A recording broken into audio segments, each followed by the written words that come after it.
In this week's DCS update, we talk the Corsair, which is coming to DCS soon, of course, and will be supplemented with the World War II version of the Marianas Islands map, and Orbix celebrates 12 months of development for the Kola Map, which is coming out of early access.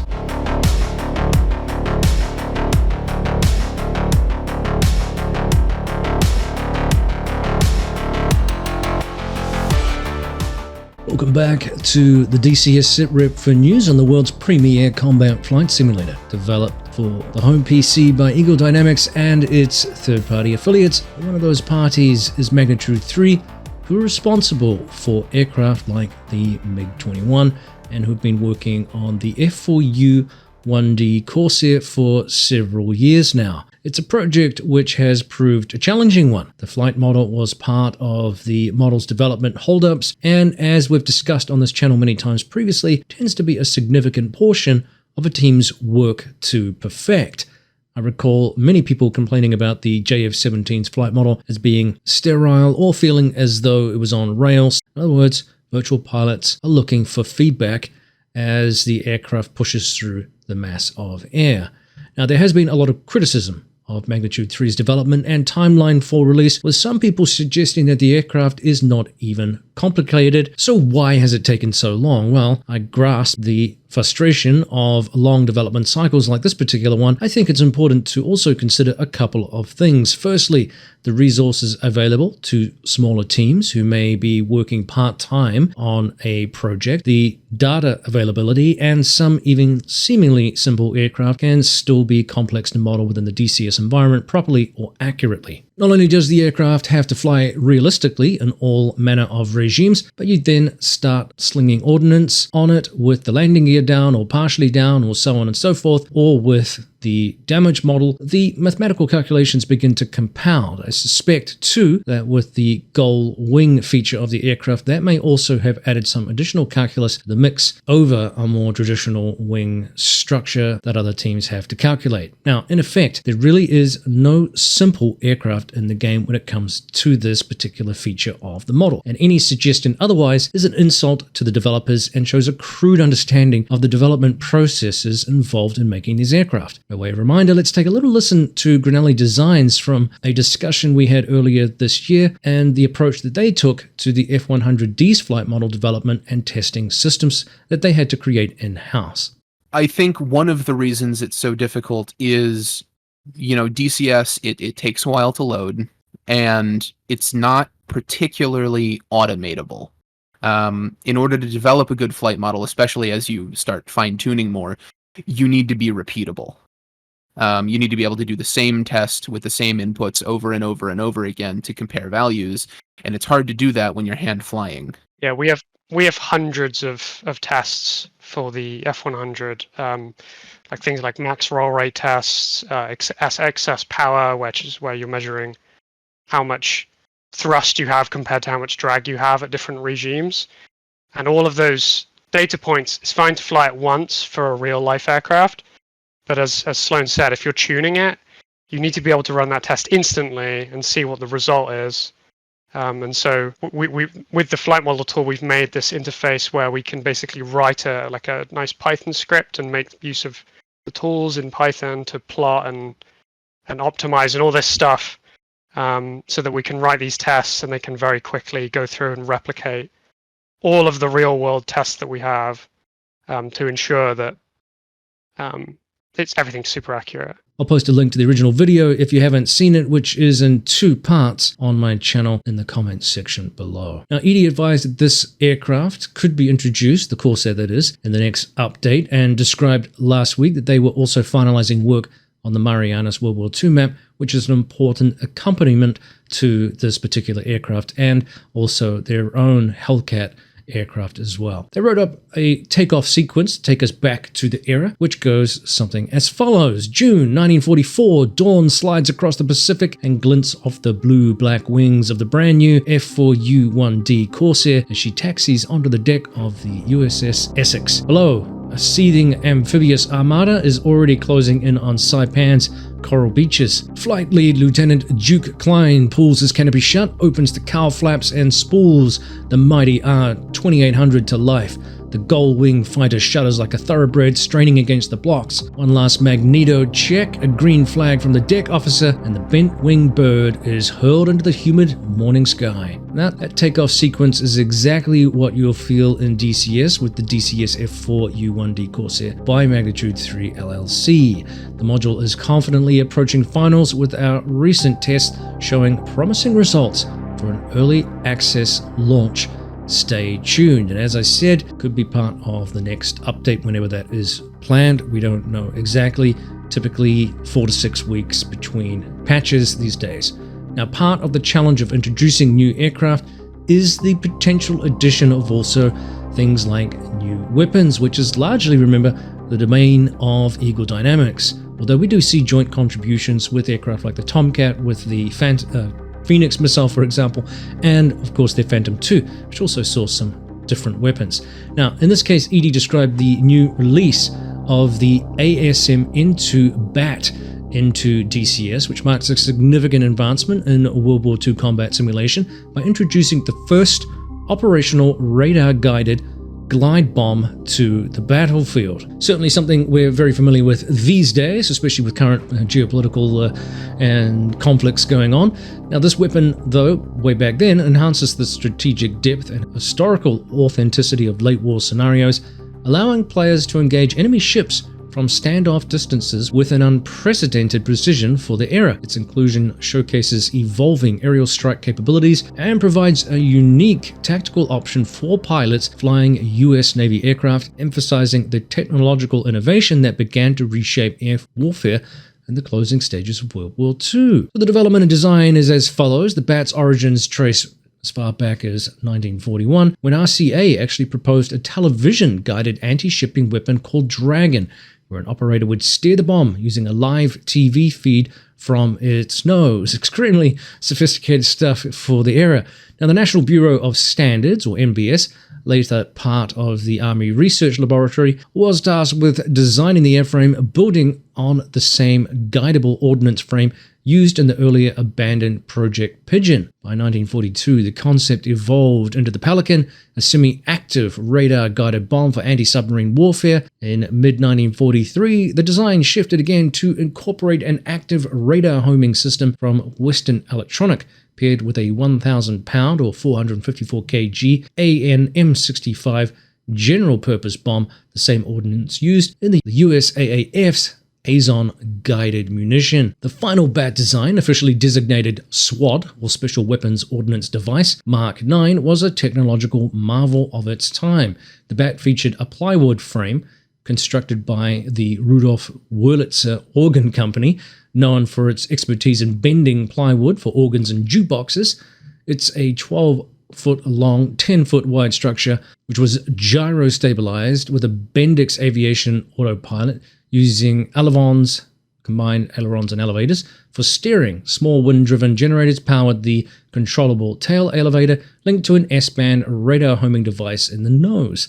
The BAT carried a 1,000-pound general-purpose bomb, optimized for anti-shipping strikes, but at adaptations for land targets like bridges. Now, hearing all that information, it sort of contradicts some of the assumptions that we make these days about the modern era as being the exclusive author of things like drones and missile technology. But as you can see, the implementation of autonomous or semi-autonomous or even guided munitions is hardly a new thing. What hindered implementation of more complex electronic guidance was really only down to the limitations of the technology of the era. In other words, the concepts were there. Full implementation, obviously, to the standard that we see today, took several decades more. But I have to say, too, that BAT bomb looks eerily similar to the Iranian design Shahad drone in effect in conflicts right now. Regardless, the introduction of the World War II map assets and, of course, the Corsair itself will be a big boost for fans of the Pacific theater and the era in general. While the delay is perhaps frustrating and definitely not ideal, I think there is a benefit in terms of having an historical theater in which to fly the aircraft where it was deployed. In this case, again, we're talking the Marianas. Edie still has the Hellcat in the works to slot into this theater as well, and I'm hopeful a productive list of assets and AI aircraft will flesh out the environment and help embellish ED's existing World War II assets. Also, waiting in the wings is the Octopus GLA-7, although this will be more suited for the wider European and Russian theater of operations, historically speaking, but nonetheless, it's great to see World War II aircraft coming onto the game. It would be nice, of course, to see more red, not necessarily Red 4, but at least Axis type aircraft, but we're not quite there yet. Now, last week I had to skip the SITREP just due to commitments, family-wise and work-wise, and ED, of course, announced, no surprise now, that they are close to releasing the Marianas World War II. So the blurb for the Marianas World War II version went as follows. Now, over the past quarter, they have been working on the core terrain mesh. They've completed 11 airfields based on survey data, and they've replaced modern infrastructure with heritage structures, including barracks, cane presses, and Shinto shrines. Vegetation density was recalibrated to the 1940s agricultural patterns. A new shader compiling has shaved nearly 20% off GPU load in over-island dogfights. This is pretty important stuff. The free Marianas 1944 map is now feature complete, and internal testing is nearing completion. So good news there. Now, currently, they say our artists are fine-tuning areas such as the Ushi Point on Tinian and the Orote Peninsula based on 1944 field recordings, images, and footage. They are also working on mission content as well. Now, looking ahead, their next milestone is to lock the build and provide a release candidate to their internal enclosed beta testers. Then they will conduct large-scale multiplayer stress tests and deliver the map into early access. So stay tuned. So hard to say how long that's going to take. Of course, if any hiccups occur along the way, that could also potentially delay the release. So we will, as they describe here, stay tuned. Now, as many of you know, the map has a reputation, in its modern form at least, for gobbling up PC resources due to the high detail over the islands. The relatively small land masses provide an opportunity for ED to beef up the detail, which they did when it was first released, and wasn't to everyone's liking, of course, because it was pretty much a resource hog. Now, it looks amazing, but as described, they've done a lot of tweaking to eke out much more performance, or as much performance at least as they can, in order to deliver what will be high expectations of large numbers of aircraft duking it out over the islands. Now, I don't expect a reduction in quality. If you look at the screenshots that I've put up here, you can see that they have spent a lot of time developing unique objects. The thatch type roofing that we can see in some of these buildings is particularly exquisite. So they've done an amazing looking job. So it's going to be fun to see this in game. It's going to be something that World War II fans have long been looking for. And of course, the World War II theater really has not received a whole lot of love in more recent times. The last big update really was the Normandy 2 map, and that was some years back. So it's long overdue that World War II and the era got a little bit of attention, and I'm sure this will be pleasing for those fans of the Corsair and those looking forward to the Hellcat as well. Of course, as I said before, we don't have, unfortunately, some opponent aircraft, full fidelity ones at least, so it'll be interesting to see what we get in terms of the AI, how that behaves and works, and whether that is a suitable place filler, if you like, until something else maybe comes along. What that will be, what they will look like, of course, is anyone's guess at this stage. Let me know what you think in the comments section below as always.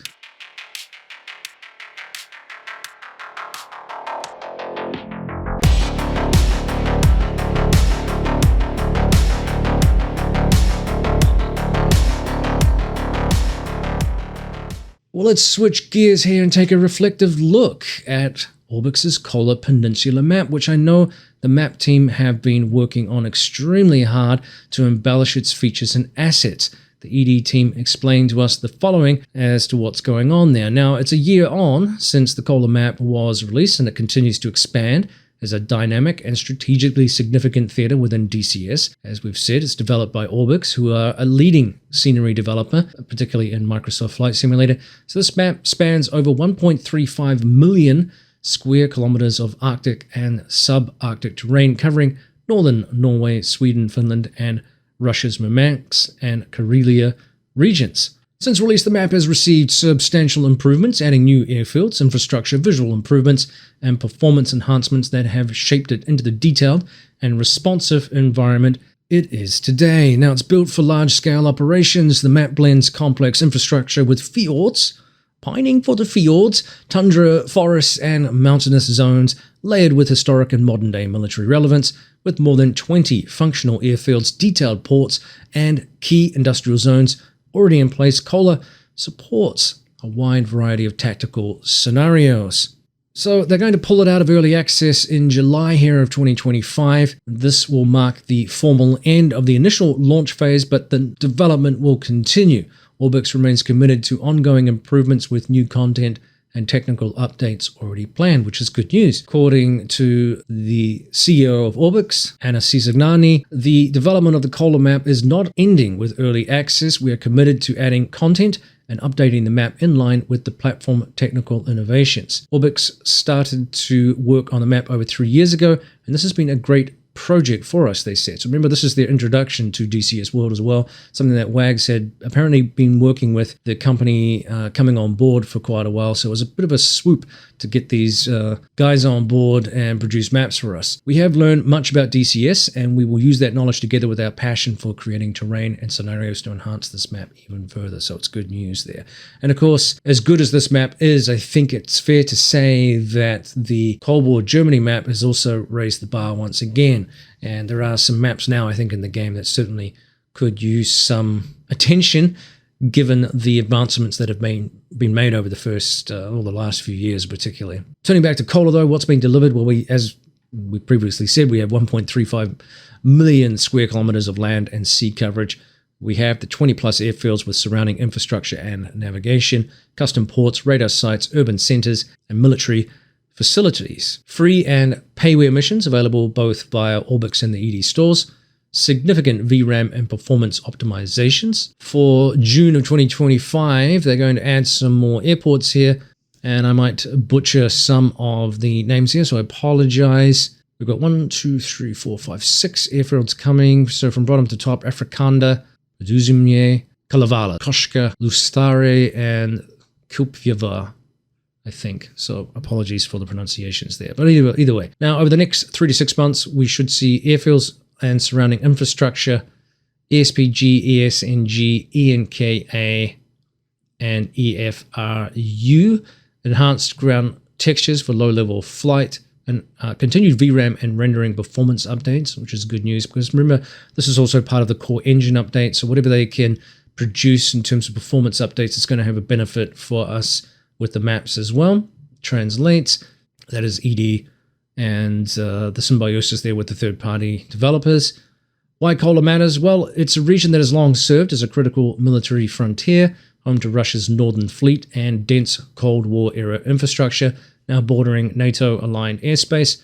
Its geographic and strategic role continues to evolve, making it a compelling setting for both historical and modern scenarios, and presumably whatever fictional ones you want to dream up as well. So what's next? Well, you can, if you go to the suggestions for DCS Kola Map by Orbix, you can let the team know what they should be working on, and there's an opportunity to vote, I guess, on those suggestions. So stay tuned for more development updates and other improvements during the course of 2025. Now, as you can tell, I enjoy flying on the map. It looks good at both low level and at altitude, which is one of the benefits of this particular map. And the performance is pretty good despite so many trees and objects and things. There are a couple of campaigns for it already from both Baltic Dragon and Reflected Simulations, which was a combined effort here. So it's the Arctic Thunder campaign. Baltic produced the FA-18C portion and Reflected did the F-16C. Both aircraft are ED products. You will need the map, of course, and both planes if you intend to fly or buy both of those particular campaigns. Now that is where, remember, that the ED sales come in handy to shave off a little bit of the cost there, so keep an eye out for that if you don't want to buy them at full price right now. Both campaigns are study level. I've actually only played a couple of the missions. I haven't had time to go back. So many campaigns to go through, and you'll need plenty of time to play them because they are pretty involved. There's definitely some learning involved. There's definitely stuff I forgot to do, and I'm going to have to go back and look at how to do some of those things, the offset waypoints and that kind of stuff. It's a little bit of programming on the F-18. So you'll also hear plenty of familiar voices from the community. Not mine, though. However, I haven't found a suitable niche for a New Zealand American accent just yet, so I was helping though on a campaign for voice work with another team. However, some external influences have put that on hold with the aircraft that we were using and came up. The issue rhymes with Hasdam, but I digress. Let's move on.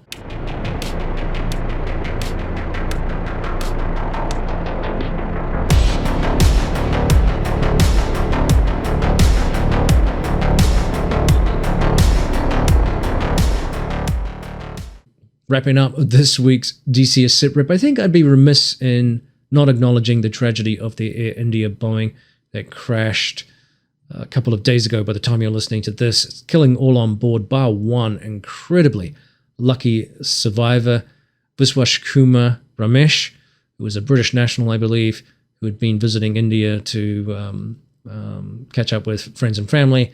And he described just walking out of the crash. It's just one of the most remarkable stories of survival in recent times, especially given more than 240 people died on the aircraft and he walked away. So just remarkable, really.